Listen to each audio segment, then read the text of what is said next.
Night உங்கள் சின்ன ஒரு வயசு பையன் திடீர்னு அழுதான்னா முதல்ல நீங்கள் எந்திரிப்பீங்களா உங்கள் வீட்டுக்காரர் எந்திரிப்பாரா? நான் எந்திரிக்க மாட்டேன், வீட்டுக்காரர் எந்திரிக்க மாட்டோம்.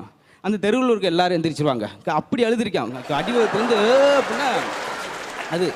அப்புறம் இன்னும் கொஞ்சம் ரொம்ப குதர்க்கமாக போயிடும். குழந்தையில வச்சு பேசும்போது என்ன சுவாரஸ்யம்னா, இந்த கோவத்தில் மையனை திட்டுறார். இன்னையிலேருந்து ஏன் நீ மையம் கிடையாது, நான் உனக்கு அப்பா கிடையாதுடா. கிச்சன்லேருந்து அந்த அம்மா அது இன்னைக்கு தான் உனக்கு தெரியுமாக்கும். நான் கணிச்சிவாக இருக்கும்போது அதான் நான் சொன்னேன். பாவிப்பேன் அதெல்லாம் நம்ப மாட்டேன். இன்னைக்கு புதுசாக உனக்கு புத்தி வந்திருக்கு. ஏன்னா ஆழமாக 4 பேர் இருக்க இடத்துல ஒரு விஷயத்தை சொன்னோம்னா இப்படித்தான் தொய்வாயிரு. இன்னொரு ஆள் பையனை கூட்டு இப்போ நண்பர் வீட்டுக்கு போனார். என்ன பையனோட வந்திருக்க?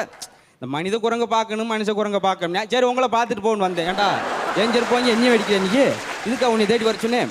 இன்னொன்று குழந்தைகள் சில விஷயம் சொல்லுவேன், ரொம்ப ஆழமாக யோசிச்சு சொல்லுவேன். ரொம்ப நம்மளுக்கு குதர்க்கமாக வருது. ஒரு தடவை சொன்ன அவர்கிட்ட கொசு கடிக்காமல் இருக்கிறதுக்கு ஒரு டிப்ஸ் சொன்னேன். எப்படி சொன்னேன் தெரியுமா?